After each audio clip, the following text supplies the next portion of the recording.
Potencialmente también podrían hacerse terapias dirigidas, pero el problema es que estos antígenos también los expresan células normales y entonces la toxicidad sería muy alta. A diferencia de esto, el CD96, que es, como les digo, es un antígeno de membrana, se expresa en las células tronco leucémicas y es baja o ausente en las células hematopoyéticas normales. No se sabe exactamente cuál es la función, aunque se postula que contribuye a la adhesión al compartimento medular, y estos autores han desarrollado un anticuerpo monoclonal para purga ex vivo de las células tronco leucémicas usando este anticuerpo contra CD99 y han logrado una disminución de 2 logaritmos del número de células que expresan este marcador. Estos son estudios muy preliminares y todavía falta ver si esto se va a traducir a la clínica con una mejoría de resultados en el autotrasplante. Entonces, con toda esta información que les acabo de decir, ¿qué podríamos sacar en conclusiones en relación al autotrasplante? Desde mi punto de vista es que hay un hallazgo constante en que el autotrasplante disminuye las recaídas, pero no incrementa la supervivencia global, y esto, como les digo, es probablemente que se rescatan más los pacientes que recaen con quimioterapia de consolidación.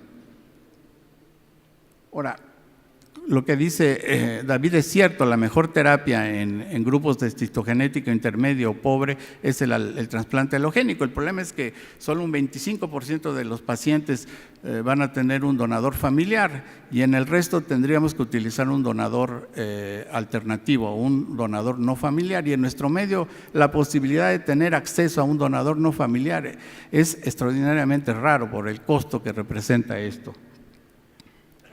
Por lo tanto, creo que en nuestro país es mejor implementar un tratamiento en el cual disminuya desde un principio las recaídas y no después tener que hacer trasplantes alogénicos de donadores no relacionados en los que el costo y la accesibilidad de nuestro medio prácticamente está limitado a un porcentaje muy bajo de personas que cuentan con los recursos para hacerlo.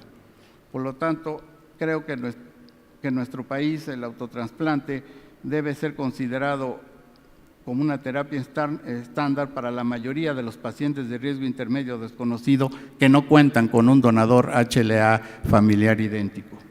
Y esto también se debe a que es más factible, menos costoso y menos mórbido y con menor mortalidad. Bien, agradezco la invitación nuevamente de David y bueno, cedo la palabra al doctor Giral.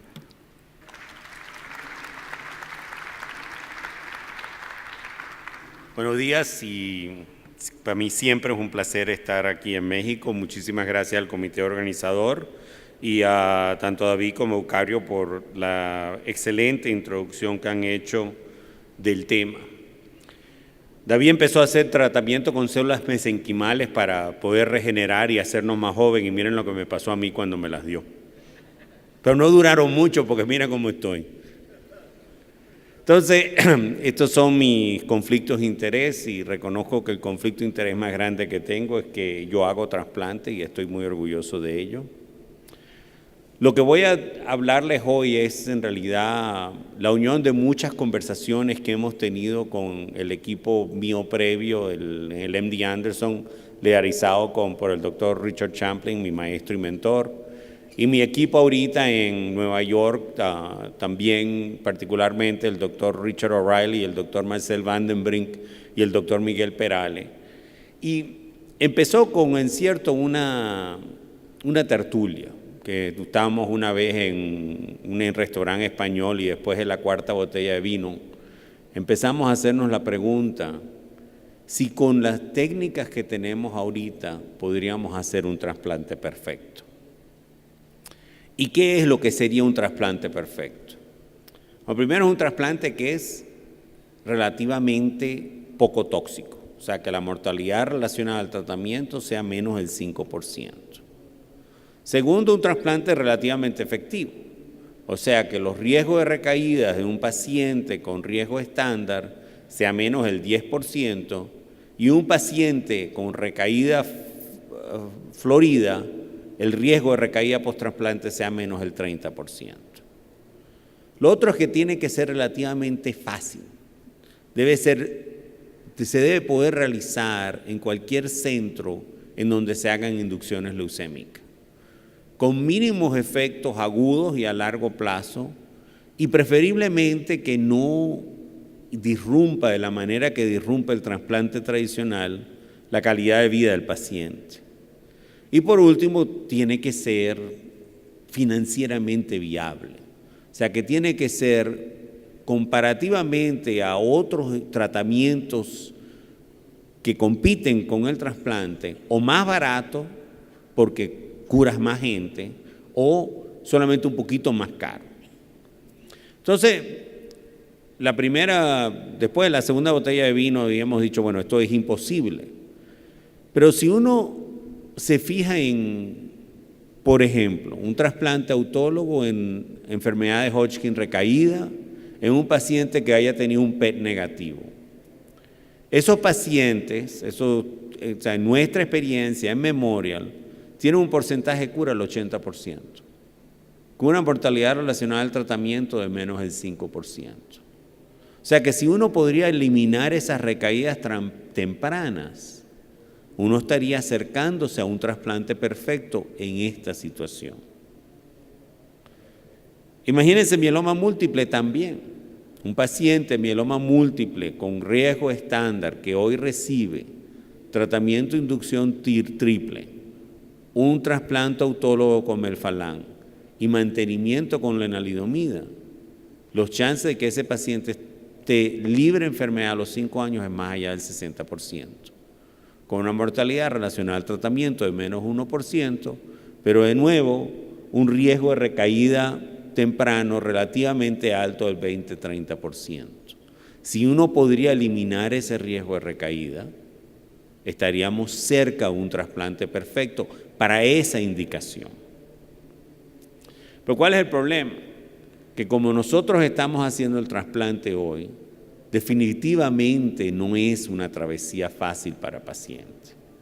Esto fue un estudio que a mí me abrió los ojos, que se publicó en BBMT hace como 2 años, en donde se le preguntaron a 109 pacientes en donde se le está haciendo un trasplante autólogo, ya sea para mieloma o linfoma, que describieran los síntomas que estaban sintiendo en una escala 1 al 10, con 10 siendo los peores síntomas que puedo sentir.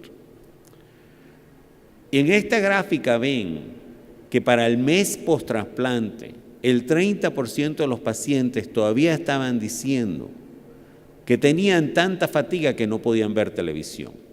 ¿Okay? Eso era una fatiga que impedía las actividades de día a día. Y este es el trasplante más fácil que nosotros hacemos, que es melfalán en altas dosis. O sea que la percepción de nosotros como médicos, oh, no es fácil, ya estás bien, qué bien, es totalmente distinta a la percepción de los pacientes y de los familiares que están llevando el proceso adelante. Los síntomas post-trasplante, particularmente fatiga, anorexia y pérdida de sueño, tienen un componente biológico. Y el componente biológico es interleuquina 6. Y existen ahorita 2 anticuerpos monoclonales contra interleuquina 6 que podrían significativamente minorizar o disminuir los efectos secundarios post-trasplante. Y esto es un estudio que, si Dios quiere, empezaremos para el año que viene en Memoria. Lo otro es que todos los efectos secundarios más severos del trasplante se sienten para el periodo de nadir, el periodo en donde los glóbulos blancos estén más bajos. Y si nosotros podríamos eliminar el periodo de nadir, probablemente haríamos que el trasplante fuera más fácil. La primera idea que se nos ocurrió fue: vamos a dar más células. Y se nos ocurrió porque en ese estudio retrospectivo analizamos la carga sintomática en los pacientes que recibieron 5 millones de células CD34 por kilo o 10 millones de células CD34 por kilo. En amarillo está lo que se llama la curva de carga sintomática de un paciente que recibió 10 millones de células por kilo.